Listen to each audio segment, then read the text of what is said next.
You are listening to Keystone's Stock Talk Podcast, episode 68.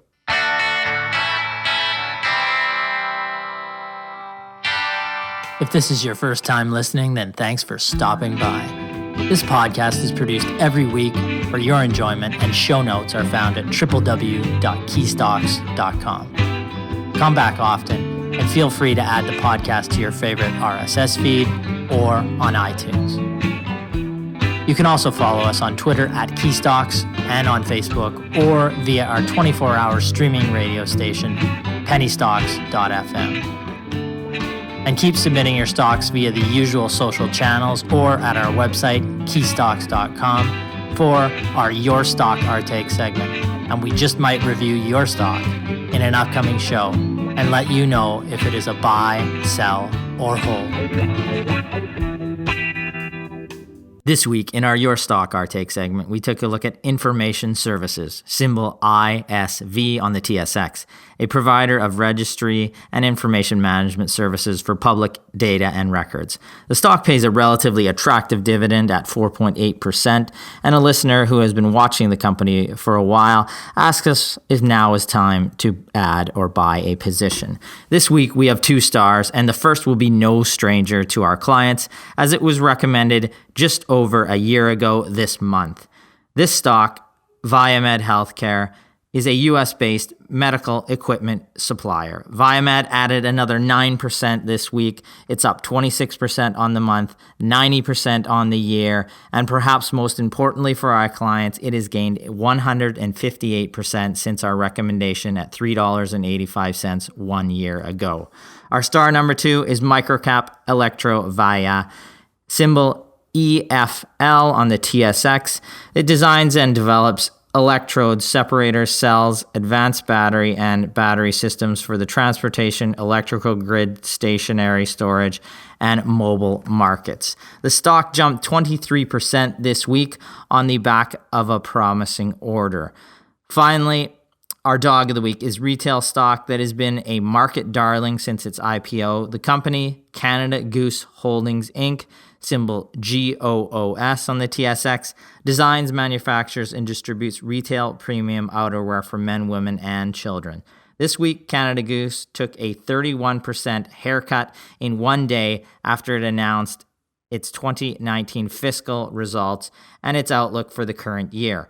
The stock has been trading at premium valuations, and we have warned clients a number of times that any stumble or decrease in its growth rate, could fell the stock.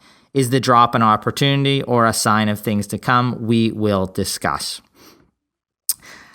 Let's get into the show. First, I'm going to welcome my co-host, Mr. Aaron Dunn, our senior analyst and senior VP at Keystone. How are you doing, Aaron? I'm doing good, Ryan. We have a busy slate of companies today, a couple stars, which is always nice to see. It is nice to see for sure, and we're going to remind our listeners and our clients that our spring DIY seminars, the videos for them are now available for clients. You can just log into your account and those should be up and running. You can view those seminars that we went through in the past month. Also for people who are not clients who want to get an idea of how we like to construct a simple 10 to 20 stock portfolio, look at some actual recommendations from our coverage that we talk about in this seminar, and how we believe that Canadians are lacking in their, on average, Canadians are lacking in their exposure to some of the U.S. Technology and the exposure we can get there through the U.S. market, and a number of other things that we touch on, hot themes, cannabis stocks, cryptocurrencies, and the like. We look at all of those in this seminar.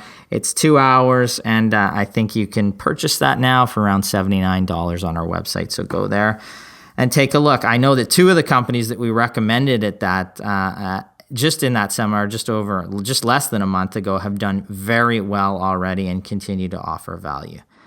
The first company we're going to get into today comes from our Your Stock Our Take. The question comes in from a listener. It's on Information Services, symbol ISV on the TSX.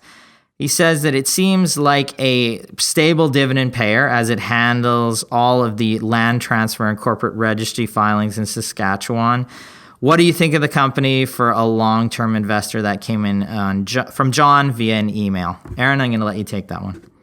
It's time we answer a question on your stock. in a little segment we like to call Your Stock, Our Take. Buy, sell, or hold. Sure, I'll take this. So information services, symbol SIV, trades for just over $16 per share right now. Yields 4.8% with a market cap of about $287 million. So what they do, they're a provider of registry and information management services for public data and records. Their main segment is the registry segment, and through this segment, they are the exclusive provider of land titles registry, land surveys directory, personal property registry, and corporate registry in the province of Saskatchewan. They also have two other segments, their services segment and their technology segment. So the stock over the past year has been flat, down slightly, down actually about 11 or 7% rather. As I said, they do pay a nice dividend. They're currently about 2 years into a 15-year contract with the province of Saskatchewan as their exclusive provider of registry services. But the strategy of the business is to expand out of registry. Right now, registry accounts for about 60% of revenue, but they're looking to expand and diversify into new markets and services. So taking a look at the recent financial results, they put out their Q1 report on May 8th. Generally fairly positive results. Revenue was up 6.5% to $28.6 million. EBITDA increased 2.1% to $7.4 million, and earnings per share were up 13% to 17 cents per share. On a trailing 12-month basis, they've generated earnings of about $1.08. So that puts the valuation at approximately 15 times adjusted earnings. So fairly reasonable valuation. The balance sheet looks good. They have debt of just under $20 million, but also cash of nearly $18 million, so about $2 million in net debt. Almost no net debt at all, something we like to see. Guidance for 2019, they're looking for revenue growth of about 11%, but EBITDA, earnings before interest, taxes, depreciation, and amortization, is actually expected to be down marginally. At the midpoint of their guidance, they're looking for EBITDA of about 31 to 35 million in 2019. So at the midpoint of their guidance, that would be year-over-year decline of 8.1%.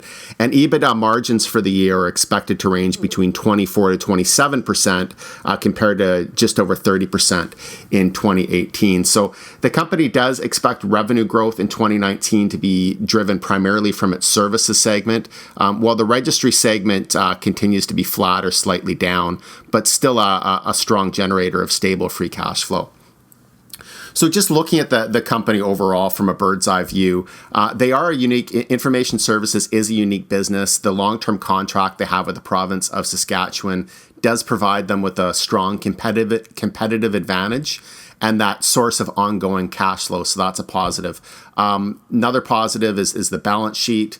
The valuation appears healthy, and we do like the strategy of them trying to diversify out of their registry business into new markets and new service offerings. Now, in the short term, it's not clear that the company will be able to produce much growth overall. The guidance for lower EBITDA in 2019 is a concern. So while information services will likely be able to sustain their 4.8% yielding dividend, we would like to see better growth over the next couple of years, more visible growth catalysts. I think that the company does offer some value at present to patient income investors. So you could potentially take a smaller position in this stock if your time horizon is 3 to 5 years or longer. As I said, though, we would like to see better growth catalysts over the near term. So we're continuing to follow the stock closely, and it is on our monitor list. Yeah, I think that's a great summary. Aaron is doing a larger report right now, and he's gone through around 300 dividend payers in Canada, and this would likely make part of the short list. But as he went through that company, he's explaining what they do, the growth there, and how we look at the business in terms of how we value it. And he talks about, there's some good stable earnings here, good solid dividend. We'd like to see a little more growth. We'd be monitoring this company. I don't want to put words in your mouth, Aaron, but you're probably monitoring. If you saw some growth driver going forward, it may be a company that would become a recommendation, all things being equal if the valuation stayed where they were. Certainly, if they were to sign a big contract, if they were to do an acquisition or some type of a driver that would really show us that they're able to diversify out of their registry segment, which once again is a great generator of free cash flow, but not a growth driver right now. Yeah, and it is a business that, like you said, it's certainly not over levered. It could add some leverage to the business, make an acquisition, have some growth going forward, and then that may pique our interest. But there's a company where, for our clients, we'd always be monitoring, and we want to see that growth come into the business that would really attract us as an investor in the near and long term. From our Stars and Dogs segment, it's time for this week's Star. So we're going to get to our weekly star. Our first star of the week is Viemed Healthcare Inc., symbol VMD on the TSX. Again, no stranger to our clients, as it's been in coverage now for just over a year. Current price is $9.95. The market cap is $375 million, in that range. What has it done over the past week, month, and year? Well, Viemed added 9% this week, 26% on the month, 90% year to date, and perhaps more importantly for our clients, it has gained 158% since our recommendation a year ago at $3.85. Let's take a look at what this business does. They're a U.S.-based medical equipment supplier, as we said. In layman's terms, the company places respiratory therapists inside the homes to treat patients with very sick lungs. Many of these patients are unfortunately at the end of life stage at a time when they are most likely to visit the hospital. The company's service for these hospitals prevents readmissions from occurring. The primary disease treated is COPD, or chronic obstructive pulmonary disease. Viemed uses non-invasive ventilators, which allow the company to ventilate patients with a mask versus forcing them to be in the bed incubated. The quality of life is better for the patients, and the healthcare costs decrease. So it is win-win. So what is driving this business, the share price and the growth here? Well, one of the factors is the healthcare system in the U.S. has 11,000 new people qualifying for Medicare every day for the next 19 years, which is forcing the U.S. to find and embrace more cost-effective value-based solutions. Viemed provides a cost-effective healthcare-based solution, and you can see tremendous growth in the underlying numbers here. In Q1, the company reported revenues jumped 45% to $20.4 million. Adjusted EBITDA came in at $4.8 million, up from $3.76. The guidance going forward, you always have to look forward when you look at a business, are for revenues for Q2 2019 of between $22.2 and $22.8 million. They expect slightly higher margins from the prior year. The midpoint of this guidance would represent a 45% increase over the same period last year, and it's 10% up over just the previous quarter. So you've got excellent current growth and future growth. And the company also expects to uplist to a U.S. exchange, which could drive some investor interest. Now, we recently released a full update on the stock to clients, including our near-term fair value with the company, and it continues to trade below that. The potential market for the company's non-invasive vent, or NIV, offering is large, and despite its growth, Viemed is only scratching the surface. In fact, the entire NIV market penetration is less than 10% of its potential. With the stock hitting new all-time highs this week and our clients seeing gains of over 155% over the last year alone, Viemed achieves the coveted status of our Star of the Week.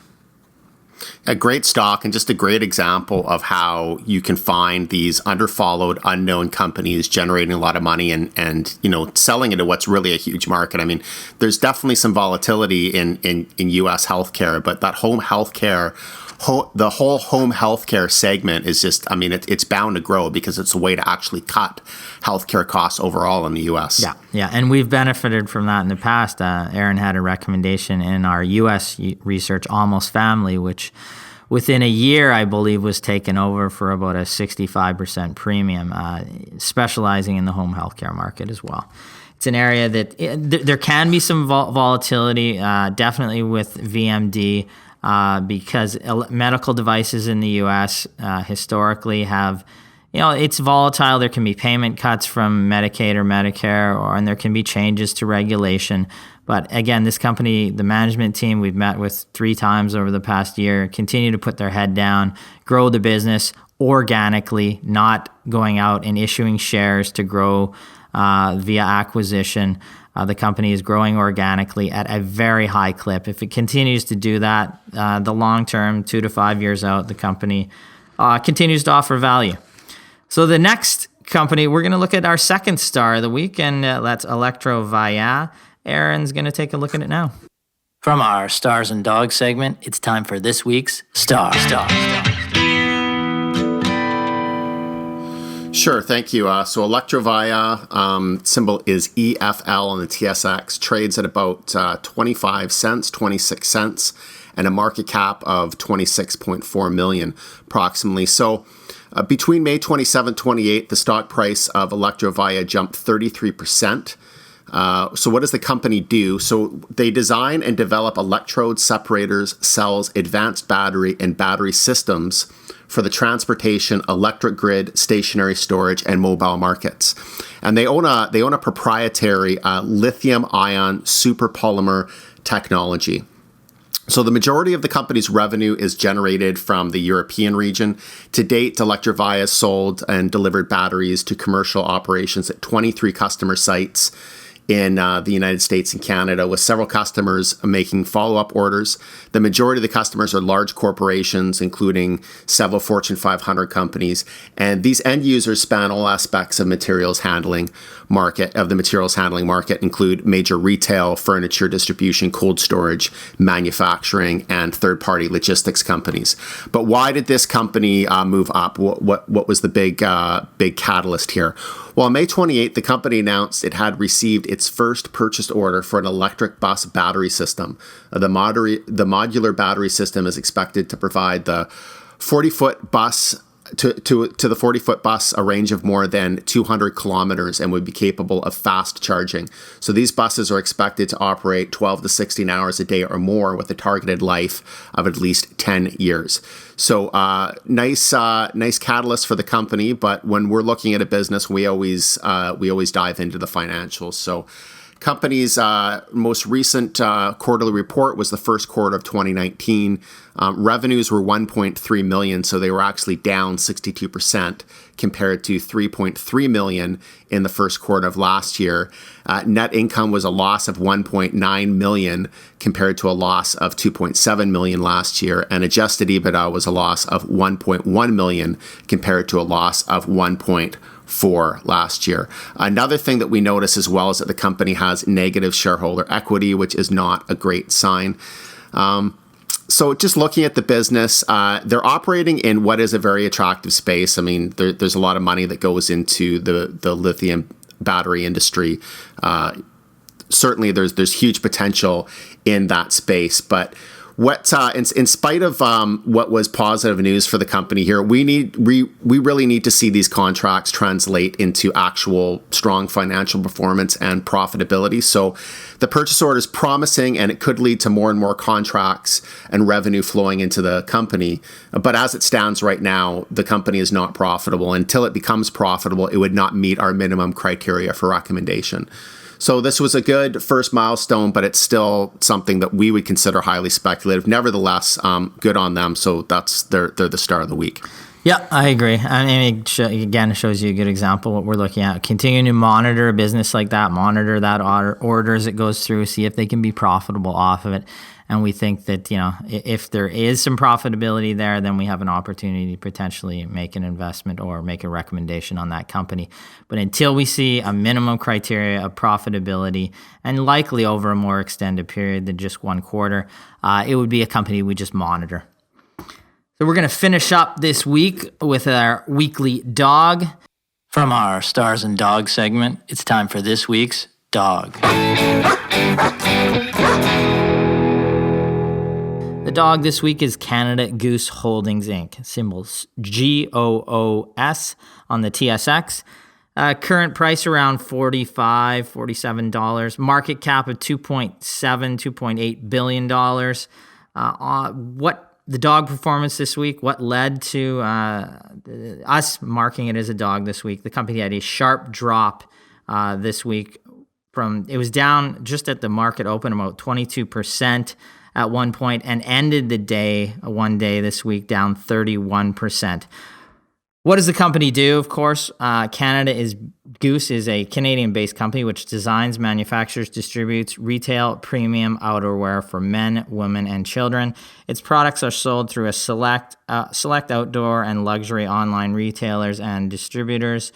Canada Goose is famous for those ever so popular high-end parkas that are seen adorning people all across the country. And, of course, all across the world now. Now, what is driving the downward movement in the stock? The company released its fiscal 2019 results this week. While they looked mostly positive in terms of growth, there was strong growth over 2018. There's a decent outlook for growth here. The company had been trading at lofty multiples. We had warned clients a number of times that any stumble or decreasing growth rate could fell the stock. And we're going to look at the numbers, and that's what we see going forward. A decrease going forward is a decrease in the growth rate. Again, this past year, revenue was up 40% to $830 million. Net income was up 49% to $143 million. And a diluted basis per share, the company made $1.28, up from 86 cents. That's 49% growth. So tremendously strong growth there. The outlook or guidance going forward, because you value a stock typically on what it's doing now, but also mainly on what it's doing going forward. Its annual revenue growth rate for fiscal 2020, the year it's in right now, it expects annual revenue growth of at least 20%, adjusted EBITDA margin expansion of 40 basis points, and annual growth in adjusted net income of at least 25%. So those are great growth numbers, but it may be the lack of specifics here or color that we see in those numbers. For example, it says 20% revenue growth. Now, 50% would fall in the at least 20% revenue growth range, which would be tremendous growth. But there's no real color on whether you're looking at 20%. It's just 20% or above. So maybe that lack of specifics in terms of growth has spooked investors. Canada Goose suffered a severe one-day drop in its share price, but in this case, it's really not a case of poor performance on a relative scale. It appears to be more of a cautionary tale of unrealistic near-term valuations and expectations of continued blue sky growth. Now, even with the drop, the company is trading at strong premiums, which, considering its consistent growth, is not surprising, but they are still higher than what you'd see on average. Companies in Canada Goose position can be susceptible to slight misses in investor expectations, which can lead to significant drops in their share price. Canada Goose appears to be a great company with consistent, strong growth and a very solid balance sheet and a solid outlook going forward.